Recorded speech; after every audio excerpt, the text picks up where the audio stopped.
This is an unprecedented situation in Belarus. Despite a heavy police presence, despite, as we just said, arrests, protesters appear more determined than ever. How organised is the opposition? Well, I think that we have to organize, to understand that most of the people right now considers that they cannot stop. Because, of course, Lukashenko must go. The real issue is that you have a lot of different voices, you have a lot of people, a lot of civil initiative which are completely decentralized, but you don't have, I will say, a kind of shadow government right now.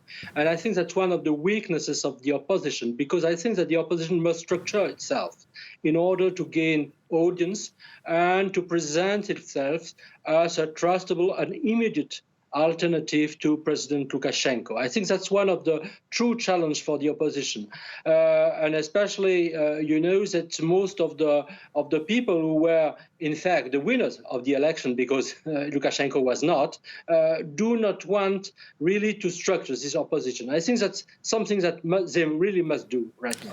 Absolutely. OK, so structuring the opposition is one point. I want to get your thoughts about, foreign journalists being expelled on Saturday, particularly. I mean, is this a surprise or indeed something expected, given the momentum that these protests are making?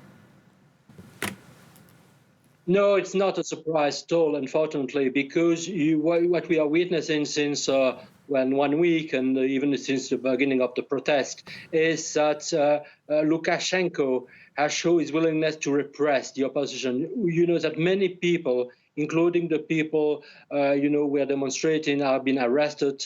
Tortures seems to have been even murdered. So I think that the crackdown on the press freedom is something that was expected, because Lukashenko do not want to have images of the huge process. Today, more than 200,000 took to the street in Minsk, and many dozens of thousands, in other cities. And I think that those images are not tolerable for the President Lukashenko. The other thing is that we know that all the Russia-linked media have taken the control of the TV and other media outlets in Belarus right now.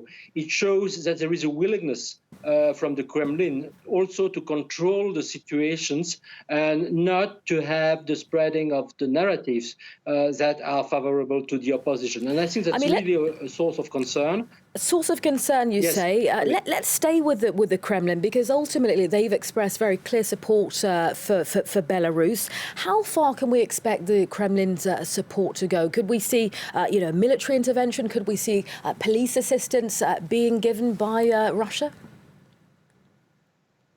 We obviously have already the police assistance, I think. But the question is how far Putin is ready to go. That's a question mark. Because on the one hand, we can just see that most of the opposition leaders and also all the catchwords that we are hearing in the protest are not saying an opposition to Russia. I mean, they are not against Russia. And they are now, unlike what happened in Ukraine in 2014, pro-EU protesters. So if you have Russian military interventions, that will mean that most of the opponents will also turn against Russia. And I think that's a true danger for Putin. But on the other hand, is there a real concern from Mr. Putin about his own popularity at home and in Belarus? And I think that from this reason, I think that Mr. Putin is not ready to accept a successful democratic and liberal experience taking place just at the border of Russia. Okay, because Mr. Putin is Okay, sorry to cut you there. We are